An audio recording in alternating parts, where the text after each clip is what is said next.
We're here today at the Liverpool Museum to talk about the objects and artefacts from the Benin collection and the modernisation of that installation. We're all at different ages and different experiences within the community, but all have a passion about our community heritage and our connection to Africa. We have been discussing how we re-examine a museum exhibition dealing with an African country that was colonised, that would like some of the things back that we keep in our museums, and how do we contextualise that to understand the British relationship with Africa. We go into an exhibition on Egypt or China or Greece, and we are wowed by the amazing achievements. This should be what we do with exhibitions on these African civilizations.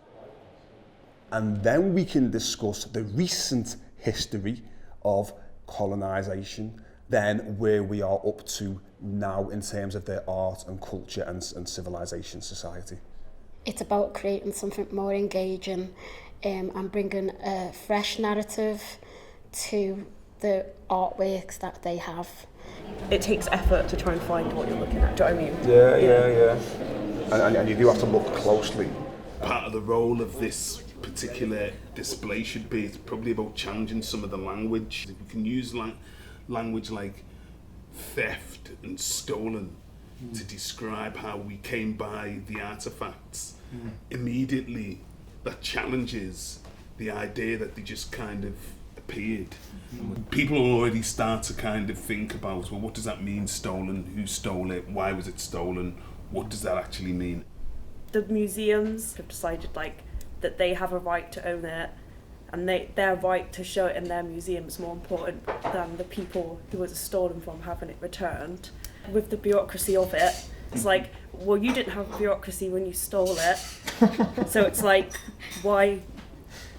So it's kind of like, why don't we just steal it back? It has unearthed, for me as an individual, a lot of cultural anxiety. Is the intention just to show the stuff, or is it to really engage people? Is it to try and show that we're being more forthright and more honest than museum displays traditionally have been in this country? It is challenging, it is difficult, these conversations, and that should come across. People should be challenged. It's emotional for us, isn't it? Yeah.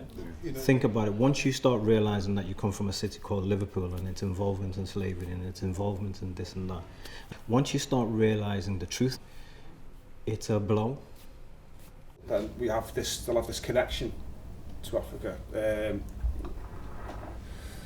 and knowing that the whole continent in various ways, as far as we've been taught history and what we've seen on the television and been taught in school, and what people generally think in the place where we grow up, what's been passed down to us is that all this kind of history has been hidden, and that is a fact. You know, like not only Benin but all over the continent.